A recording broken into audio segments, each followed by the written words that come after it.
ఈరోజు బైబిల్ మాట, సమస్త దేశములారా యెహోవాకు ఉత్సాహధ్వని చేయుడి, సంతోషంతో యెహోవాను సేవించుడి, ఉత్సాహగానం చేయుచు ఆయన సన్నిధికి రండి.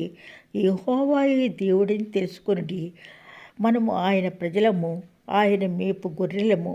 కృతజ్ఞతార్పణలు చెల్లించుచు ఆయన గుమ్మములో ప్రవేశించుడి.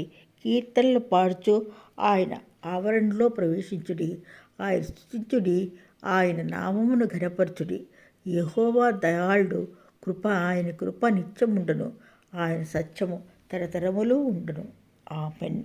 కీర్తనలు 100వ అధ్యాయము కొన్ని వచనములు. MPL times channel.